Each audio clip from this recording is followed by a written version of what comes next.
మీ ఒక్క ఆనమాలు కూడా ఎక్కడ కనిపించదు. నాది జిమ్మెదారి. అలలు భూమిని కబలించడానికి అంగలు వేస్తున్నాయి. సాయంత్రపు సూర్యుడు అస్తమించడానికి సమాయత్తమవుతున్నాడు.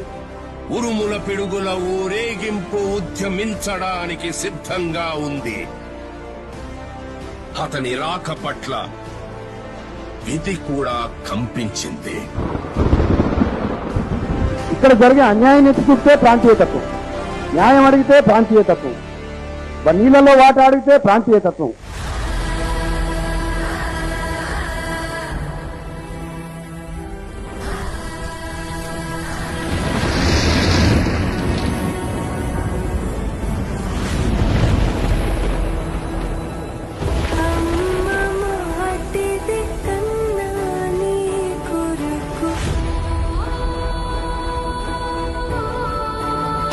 నా టైంలో కూడా కేసీఆర్ మాకు ఇచ్చింది. పంపించిన బియ్యం, రేషన్, గుడ్లు, తరకారీ అన్ని కూడా మాకు కేసీఆర్ పంపించాడు.